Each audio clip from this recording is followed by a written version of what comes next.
ময়মনসিংহ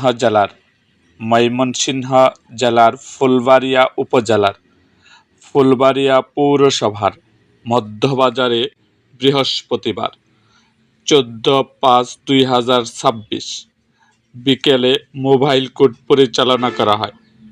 অভিযানে নিবন্ধিত ব্যতীত শিশু খাদ্য বিক্রয় করায় 7,000 টাকা, অনুমোদনবিহীন ত্বক ও রং ফর্সাকারী ক্রিম বিক্রির দায়ে 12,000 টাকা এবং গরুর মাংস বিক্রির ক্ষেত্রে বাটখারা ও ওজনে কারচুপির অভিযোগে 10,000 টাকা অর্থদণ্ড আরোপ করা হয়।